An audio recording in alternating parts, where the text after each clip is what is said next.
কোরবানির জন্য নির্ধারিত যত প্রাণী, আল্লাহ বলেন এই প্রাণীগুলোকে কোরবানির জন্য নির্ধারণ আমি আল্লাহ করেছি। সুবহান। এটা কার ফয়সালা? এই গরু, ছাগল, ভেড়া, বকরি, দুম্বা, ওঁট, মহিষ, কোনোটা দিয়ে 7 ভাগ, আবার ছাগল দিয়ে একটাই, এক নাম, এই যে সিস্টেম, এই নির্ধারণ আল্লাহ বলেন এটা আমি করেছি। 1।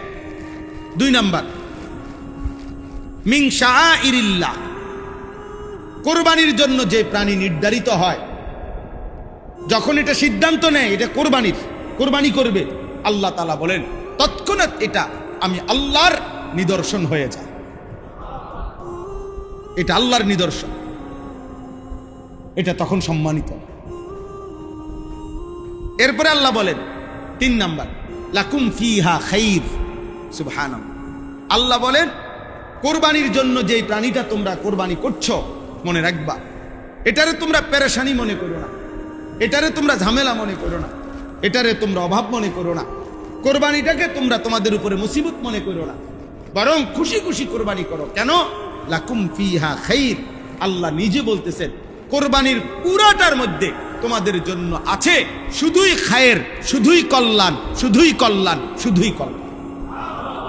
এখানে লসের কিচ্ছু নাই বান্দা, লসের কিচ্ছু নাই, পুরাটাই কল্যাণ, পুরাটাই। কি কল্যাণ? আমি একটা উদাহরণ দিই। নবীজি সাল্লাল্লাহু আলাইহি সাল্লাম বলেছেন, মা আমিলা আদমিয়ুন আমালান মিন ইয়াউমিন নাহার আহাব্বা ইলাল্লাহ মিন ইহরাকিদ দাম। নবীজি বলেন কুরবানির দিন আমার কোন বান্দা যত আমল করে তার মধ্যে সর্বশ্রেষ্ঠ আমল সেদিন আমি আল্লাহর কাছে সবচেয়ে প্রিয় আমল কোরবানি করা। তাহলে বান্দা যখন কোরবানি করে সেটা আমি আল্লাহর নিকট সবচেয়ে প্রিয় আমল হয়ে যায়। এলো 1। 2 নাম্বার, নবীজি সাল্লাল্লাহু আলাইহি ওয়াসাল্লাম বলেছেন, ওয়া ইন্নাহু লা ইয়াতি ইয়াউমাল কিয়ামাহ বিকুরুনিহা ওয়া আশআরিহা ওয়া আজলাফিহা। কিয়ামতের দিন আমার বান্দা মিজানের পাল্লায় নেকি হিসাবে তার ওই কুরবানির প্রাণীটা শিং, চামড়া, গোশত, এমনকি পায়ের নিচের যে খুর ওইটা সহ কোনো কিছু ফেলা হবে না, পুরাটা তার আমল নামায় নেকি হিসাবে মিজানের পাল্লায় ওজনের জন্য তুলে দেওয়া হবে। আজলাফিহা অর্থ লেখারে, মানে আমরা তো দুনিয়ার মধ্যে কোরবানি করতে গেলেও কিছু কিছু জিনিস শক্ত কিছু আড্ডি মাড্ডি হালাইয়া দেই। আল্লাহ বলছে কোনো ফালাফালি নাই, কিচ্ছু ফালাবো না, আমি পুরাটা উঠাই দেব, পুরাটা নেকি হিসাবে তুলে দেব। 2য় লাভ। 3য় লাভ, ওয়া ইন্নাদ দামা লা ইয়াকাউ মিনাল্লাহি বিমাকানিন ক্বাবলা আন ইয়াকা বিল আরদ। নবী সাল্লাল্লাহু আলাইহি সাল্লাম বলেন কোরবানির প্রাণীর রক্ত, কোরবানির প্রাণীর গলা থেকে জমিনে পড়ার আগ মুহূর্তে, মানে পড়ার পৌঁছতে পৌঁছতেই 7 আসমানের ঊর্ধ্বে আল্লাহ তাআলার আরশে পৌঁছে যায়, আরশে পৌঁছে। এখন কল্পনা করেন তো যে একটা গরু, ছাগল যখন শোয়ায় জবাইয়ের জন্য, তখন গলা থেকে মাটি ব্যবধান করবে, আর গলার থেকে আরো 7 আসমানের ঊর্ধ্বে ব্যবধান করবে, সমান সমান। গলার থেকে মাটির ব্যবধান 1 বিঘত তো হইতো না। আচ্ছা ধরলাম আমি 1 বিঘত অথবা 4 আঙ্গুল বা 5 আঙ্গুল, তাহলে গলার থেকে মাটিতে রক্ত পৌঁছতে কয় মিনিট লাগবে? কয়েক সেকেন্ড, ধরে নিলাম 10 সেকেন্ড। তো আল্লাহর নবী বলেন 10 সেকেন্ডে কোরবানির প্রাণীর রক্ত মাটিতে পৌঁছতেই তার আগেই 7 আসমানের ঊর্ধ্বে আল্লাহ তাআলার কাছে পৌঁছে যায়। তৎক্ষণাৎ আল্লাহ তাআলা ফেরেশতাকে বলে, ফেরেশতা আমার বান্দার জন্য লেখি লিখে ফেল, লেখো। ফেরেশতা যেন বলে আল্লাহ মাত্র ফুঁস দিছে, অনত রক্ত মাটি পড়ছে না, আরে রাখ বেটা সব আর লাগবে না বেটা, আমার বান্দা ফুঁস দিয়া লাইছে, দে লেখ নাকি লেখ, কোনো কথা নাই, লেখ। সুবহানাল্লাহ।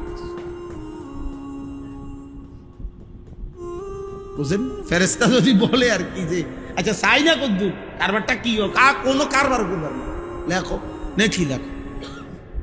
আমার বান্দা আমার জন্য দিছে। সুবহানাল্লাহ, কি পরিমাণ নেকি, কি পরিমাণ নেকি। ফাতিবু বিহা নাফসান, এজন্য নবী জীবনে অতএব খুশি খুশি দিলে কুরবানি কর, খুশি খুশি, খুশি খুশি মহব্বতের সাথে কুরবানি করো। হ্যাঁ, না কিটা করো না, দেওয়ান তো লাগবেই, চলতে তো ওই সমাজে কোরবানি দেয়, এদিনই কোরবানি। যাও আর বেশি এমনো মাইয়ার বাড়ি থেকে কিছু মেহমান খাওয়াই না, যা 6 মাস ঘুরে ঘুরাইতে আসি, বুঝছেন না? কয়েকবারই কথা দিছি খাওয়াবো খাওয়াবো, যাও এক উচিলা দেও, বাড়াইয়ে দাও, 50,000 টাকা বাড়াইয়ে দাও, একটা গরু একটু বাড়াইয়ে দাও, একবারে সারাই দাও। 50,000 টাকার গোস্ত আলাদা কিনতেন, কোরবানিটা বরবাদ করে দিলেন কেন? বুঝেন না? এগুলো নিয়ে কোরবানি না, শুধুই আমার আখিরাত, শুধুই আমার আল্লাহর ইবাদত, শুধুই আমার আল্লাহর মহব্বত। নয়তো গোস্ত তো আমি আগেও খাই, পরেও খাই, ঠিক না? এই জন্য আল্লাহ নবী সাল্লাল্লাহু আলাইহি সাল্লাম বলছেন এখানে কোনো পেরেশানি মনে করো না, বরং যতজনের উপরে কোরবানি সবাই কোরবানি। আমাদের সমাজে আব্বা খামখেয়ালি, আমরা খামখেয়ালি, অসংখ্য মুসলমানের উপরে কোরবানি ওয়াজিব। ফ্যামিলির মনে রাখবেন, গড় প্রতি কোরবানি ওয়াজিব হয় না, মানুষ প্রতি। আমগো ঘরের মধ্যে হুজুর কোরবানি হয়েছে, না না, আপনার ঘরের উপরে কোরবানি ওয়াজিব হয় না, কোরবানি ওয়াজিব হয় মানুষের উপরে। আমগো ঘরে কোরবানি হইলেই তো হয়েছে না, কোরবানি হইলেই হইতেছে না, যত জনের উপরে ওয়াজিব হয়েছে প্রত্যেকের কোরবানি দিতে হবে। ছেলেটা প্রত্যেক মাসে 2 মাস পর পর বিদেশ থেকে তো টাকা পাঠায় বাড়িতে, এখন শুধু কোরবানি আসছে আর 30,000 টাকা পাঠাইছে, 30,000 টাকা দিয়া বাড়িতে কোরবানি দিছে বাপের নামে বা মার নামে বা বাপ মার নামে। তো কোরবানির 3 দিন যার কাছে সাবালক মুসলমান, পাগল না এমন সুস্থ যার কাছে 52.5 ভরি রূপার দাম সমপরিমাণ টাকা অতিরিক্ত আছে, স্বাভাবিক প্রয়োজন, এ বাজার খরচ ওষুধপত্র অতিরিক্ত, আজকেরও হিসাবও আসছে যে সর্বোচ্চ আমি 3400 টাকা করে 1 ভরি রূপার দাম, সর্বোচ্চ আমি একজনকে জিজ্ঞাসি 3600 বলছে, আরেকজন 3400 বলছে, সেই হিসাবে 1,80,000 অথবা 1,90,000 টাকার মতো। তো 1,90,000 বেশিটাই ধরেন, 1,90,000 টাকা কোরবানির দিন 3 দিন, কোরবানির সকালবেলা ফজর থেকে তৃতীয় দিন মাগরিব পর্যন্ত যার কাছে অতিরিক্ত আছে জমা ব্যাংকে, হ্যাঁ, অতিরিক্ত জমি, অতিরিক্ত আপনার তার কাছে যেখানে আছে, তো ওই ব্যক্তির উপরে কোরবানি ওয়াজিব। তাহলে এখন যে ছেলেটা বাড়িতে টাকা পাঠাইলো 30,000, তো ওর কাছে 2 লাখ টাকা আছে না, আলাদা কথা বলে না? তো এর কাছে যে 2 লাখ টাকা আছে, তো তার উপরে কোরবানি ওয়াজিব নেই, তো তার আব্বার নামে যে কোরবানি হইল, তো তার কোরবানি কই? তো বুঝি ঘরে কোরবানি হইলে হইছে, তো বলে বাফেরে দিছে, অসুবিধা কি? আমি বলছি নি অসুবিধা, সে তো সারা বছরই বাফেরে টাকা দেয়, অন্য সময় দেয় না, তো তুমি এখনো দিবা, তুমি বাবা মার খেদমত করবে না? কথা বোঝেন নাই? তো বাবা মার খেদমতের জন্য টাকা দিছে সে, কিন্তু তোমার উপরে যে ওয়াজিব সেটা কই?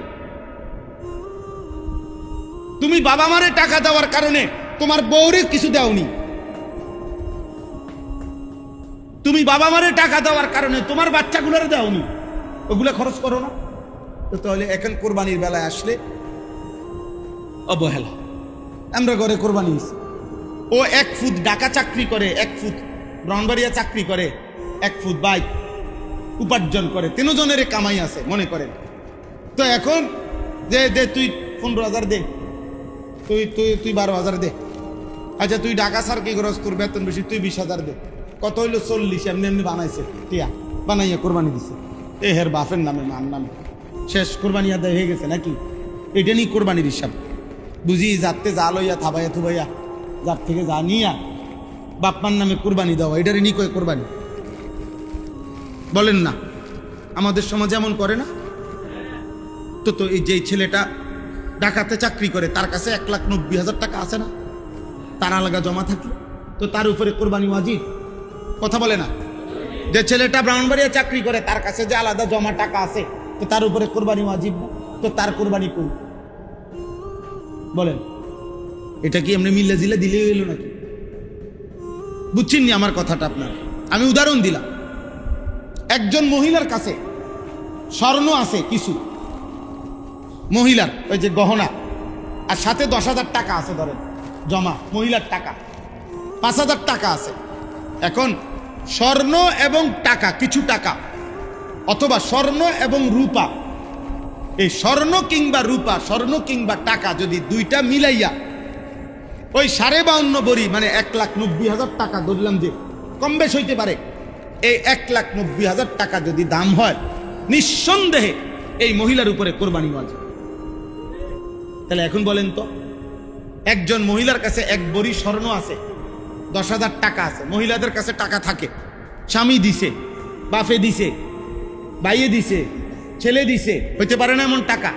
হ্যাঁ, তাহলে ঈদের 3 দিন মহিলার কাছে 10,000 টাকাও আছে, আবার কি আছে? স্বর্ণও আছে।